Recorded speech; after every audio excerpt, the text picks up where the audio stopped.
Naturalmente damos también la bienvenida en este caso a Pablo Gea, otro de nuestros colaboradores habituales. Pablo, buenas noches, bienvenido. Buenas noches, Antonio. ¿Qué tal? No sé si buena noticia o no, algunos dicen que sí, otros dicen que no. Desde mañana no será obligatorio el uso de mascarillas en el transporte público, aunque eso sí, desde la Junta de Andalucía se dice que va a continuar recomendando su uso, ¿no? A ver, lo de la cuestión de las mascarillas ya ha llegado un momento en el que ha rebasado la cuestión puramente médica para convertirse en una cuestión política, es decir, tanto el gobierno como la oposición llevan manejando el asunto, tirándose la pelota el uno al otro para ver quién es el que toma la medida menos impopular o más popular. Yo creo que lo del levantamiento de la obligatoriedad de la mascarilla en el transporte público lo único que hace es refrendar ya una conducta de gran parte de la gente que se la quitaba y solamente se la ponía en el momento en que llegaba el revisor de turno. Así que pienso que es una medida aceptable y saludable, teniendo en cuenta cuáles son las estadísticas de incidencia del COVID. ¿Qué sucede siempre, ¿no? Tenemos las elecciones el 28 de mayo aquí a la vuelta de la esquina. ¿Qué es lo que hace la inmensa mayoría de los alcaldes? Y precisamente los alcaldes del PSOE ahora, que tienen un miedo terrible de perder capitales que controlan. Poner toda la ciudad en obras. Y la gente en ese sentido tiene la memoria muy corta. Entonces, ¿qué sucede? Bueno, del PSOE y del PP, porque Madrid está levantada... Sí, totalmente, pero circunscribiéndonos no a la provincia o al entorno más cercano, que si fuese del PP exactamente igual. Pero que, al fin de cuentas, ¿esto qué es? Es una medida electoralista, porque los datos eran muy similares hace un par de meses, o incluso antes también. Se lleva hablando de este tipo de medidas cuando ya la propuso la oposición, incluso antes de verano. ¿Por qué se toma ahora? Pues porque, lógicamente, la gente va a tener un recuerdo mucho más cercano de esa medida que antes. Y, lógicamente, el gobierno necesita revalidar un poco unas encuestas, que ya se ha tratado aquí, que precisamente no le favorecen. Yo saludo la medida siempre que esté basado en criterios médicos, pero que tiene un criterio político innegable, creo que de eso no puede caber la menor duda por parte de nadie.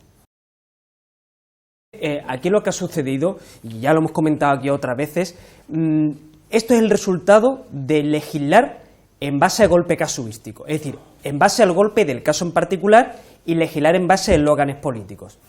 La regulación que había anteriormente no era una regulación mala, que es lo que sucede a la hora de aplicar una ley. No solamente se aplica el código per se, en frío, sino va acompañado de una jurisprudencia interpretativa.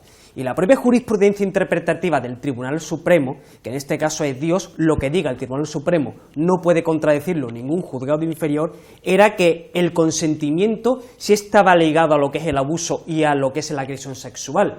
De hecho, si no había consentimiento, automáticamente estabas dentro de un delito de carácter sexual. Y entonces eso implicaba mucho más que el hecho de que tú pudieras suponer que la persona se hubiera opuesto o no, sino que en el momento en el que había unas circunstancias periféricas, es decir, que había una circunstancia en el caso que llevaba a deducir, aunque la persona no hubiera dicho directamente no es no, pues a la persona se le condenaba. Y eso lo prueba el hecho de que tanto la Audiencia Provincial como el propio Tribunal Supremo confirmó la condena de los delincuentes de la manada, y una condena de libro, y una condena muy bien argumentada. ¿Qué es lo que ha sucedido aquí? Se ha dicho, vamos a modificar la ley para que el foco esté en el consentimiento. Ya estaba en el consentimiento. Lo que se tendría que haber hecho en todo caso es de alguna forma haber creado otros marcos normativos que obligara a los jueces o condicionara a los jueces a interpretar ese código que ya existía. ¿Qué es lo que ha pasado ahora? Lo que ha pasado ahora es que se ha sacado una ley que lo que hacía era que dejaba el abuso sexual como un delito que apenas tenía condena. Entonces, como la retroactividad a favor del reo, es decir, que se le ponga una pena menor si la ley reciente así lo establece, favorezca al reo, pues entonces eso tira para adelante. Y es más, el hecho de que ahora el PSOE vaya a modificar la ley no va a evitar el efecto negativo que ha tenido la otra ley. ¿Por qué? Porque la retroactividad en contra del reo no está previsto. Es decir, los que se van a beneficiar de la ley del solo sí es sí, se van a seguir beneficiando por mucho cambio que haga el PSOE. Los que no se van a beneficiar son los que delincan a partir de que el cambio del PSOE entre en vigor. Y como comentaba Diego, el nuevo marco normativo, la nueva ley, es volver a lo anterior. Puede pretender ahora mismo Pedro Sánchez, y hablando en términos estrictamente políticos, es despegarse el chicle del zapato y largarle, como quien dice, el muerto a Podemos. No, esto es la ley de Podemos, la ley de Irene Montero. No, tú eres presidente del gobierno y esa ley fue revisada por ti, o debió haberlo sido, por todo el gabinete. Y cuando todo el mundo dio su visto bueno, y desde luego el presidente, eso se pasó se aprobó en Consejo de Ministros y se tramitó por el trámite de urgencia.